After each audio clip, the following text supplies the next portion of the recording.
Chris William on the beat.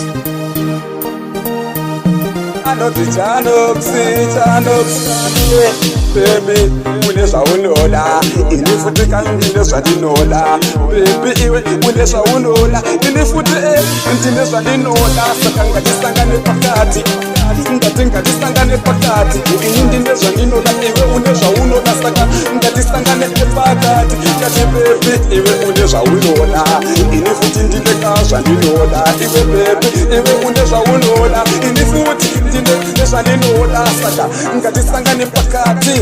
Katisa ite maswake, katisangane pakati. Tiitire pamwe, tibatane pamwe. Tingo ite chinu chimwe, futi baby ndati baby.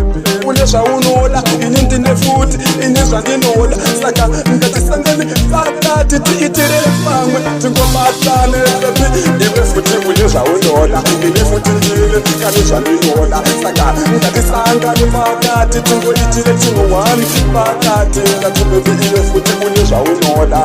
Ini futi kani ndine zvandinoda. Saka ngatisangane pakati, tingo ite chinu wani futi pamwe chete unesa unola.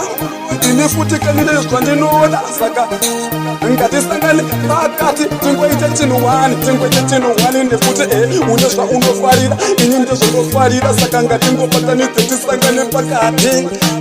Tisangane futi pakati, nekuti tinotongota futi kashamukati. Ndati unesa unoda, ini futi tanokuti ndine zvandinoda. Saka ngatingoite tisangane pakati, tingosangane pakati, tingoite chinu wani baby unesa unoda.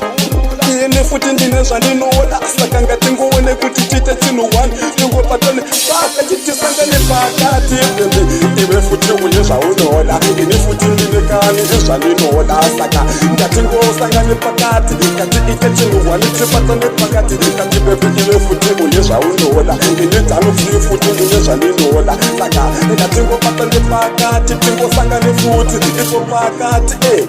Unesa unoda iwe, unesa unoda iwe, ini ndine zvandinoda. Ini ndine zvandinoda ini. Saka ngatibatane pakati, ngatingosangane futi pakati.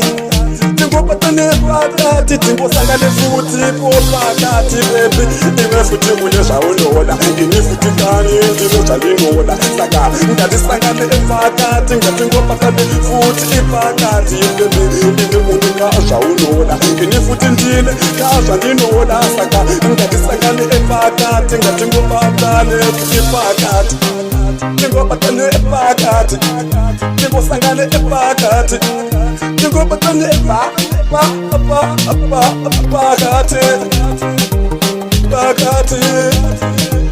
pakati. Chris William on the beat.